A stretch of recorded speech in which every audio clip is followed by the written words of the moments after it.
Okay, so first I'll use the hydrangea. My father taught me how to cut a flower, and I'll show it to you.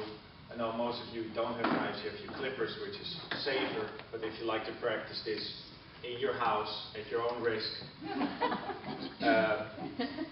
you do it as follows. First you stick up your hand like, hey, you're doing a good job.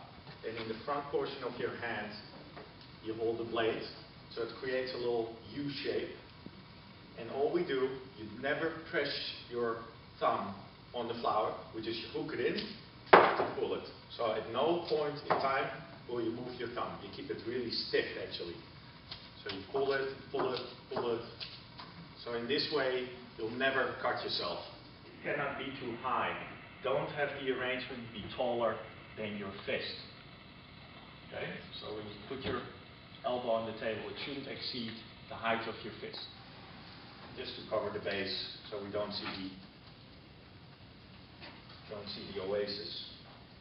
It's important that you always have the oasis stick out about like an inch above the rim. Don't have it completely below the line of the container, because then you cannot work your way down. Now I want to have flowers in an angle, and I couldn't do this if the oasis didn't stick out above the edge. Clean up some of the foliage as I'm making the arrangement. Sometimes you get a stem that you can split in half. This, for instance, you can use both pieces. So it's just greenery. So when you select flowers, I personally like to stay in one color family. In this, for instance, I've chosen citrus colors.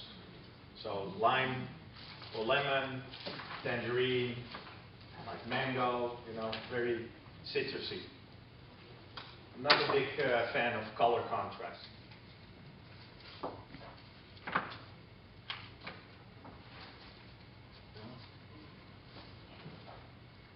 I have a cluster here, cluster there. I do a cluster on this side.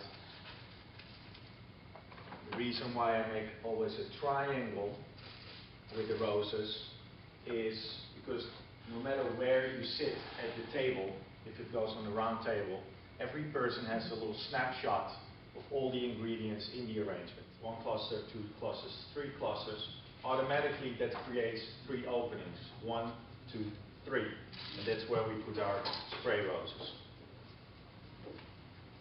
In the spray roses, you don't really have to use them in clusters because it's a cluster by itself already. So I'm just going by where there's an opening. And the other variety, the same thing. This is called Mambo, named after another dance. So we just turn the arrangement. Sometimes I step back. Also, bend your knees a little bit. Make sure you don't see the hard lines of the container. I never like to see the edge of the container, because that reminds me of it being man-made, and I want it to be very organic.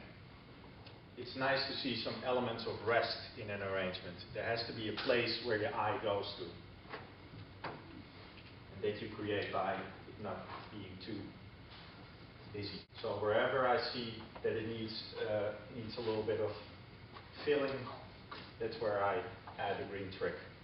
This is Cresspedia. I just finished the green trick. And this arrangement is at this point, it's like perfectly round. Now always have some kind of element that sticks out a little bit. Just here and there, a little pop of color. Almost there.